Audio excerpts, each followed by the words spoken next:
সাল্লাল্লাহু আলাইহি ওয়াসাল্লাম এই সওমটাকে রেখেছেন, মুহররম মাসের এই 10 তারিখের সওমটা, এবং তিনি বলেছেন যে আমি আশা করি এই সওম রাখার ফলে 1 বছরের গুনাহ আল্লাহ পাক মাফ করে দিবেন।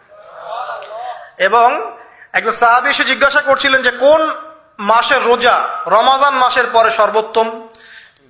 নবী সাল্লাল্লাহু আলাইহি ওয়াসাল্লাম বলছেন রমাজান মাসের পর সর্বোত্তম সওম হচ্ছে মুহররম মাসের সওম।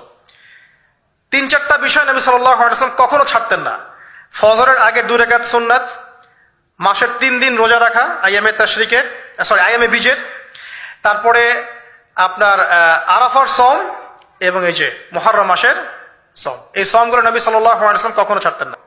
জালেমের ধ্বংস, মাজলুমের মুক্তি, এটাকে স্মরণীয় করে রাখার জন্য আল্লাহ রাব্বুল আলামিন এই আশুরার সওমটাকে রেখেছেন। নবী সাল্লাল্লাহু আলাইহি ওয়াসাল্লাম বলেছেন যে ইহুদিরা একদিন রাখে, 10 তারিখে সওম রাখে।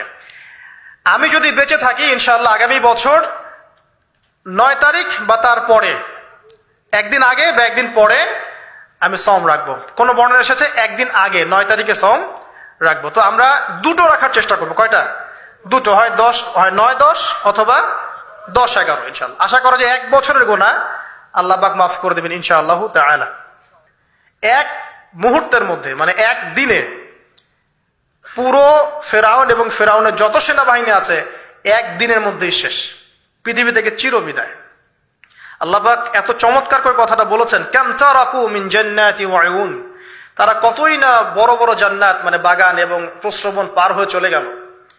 ওয়া কুনুজি ওয়া মাকামিন কারীম, কত সুন্দর সুন্দর জায়গা তারা ছেড়ে দিয়ে চলে গেল। এবং তারা ধাওয়া করতে লাগলো ফেরাউন মুসার বাহিনীকে। যখন তারা ডুবে গেল, ফামা বাকাত আলাইহিমুস সামাউ ওয়াল আরদ, তাদের জন্য আসমান এবং জমিনের কোন সৃষ্টি 1 ফোঁটা চোখের পানিও ফেলে নাই। এটা আপনি সূরা দুখানের মধ্যে পাবেন, আরো বিস্তারিত আছে।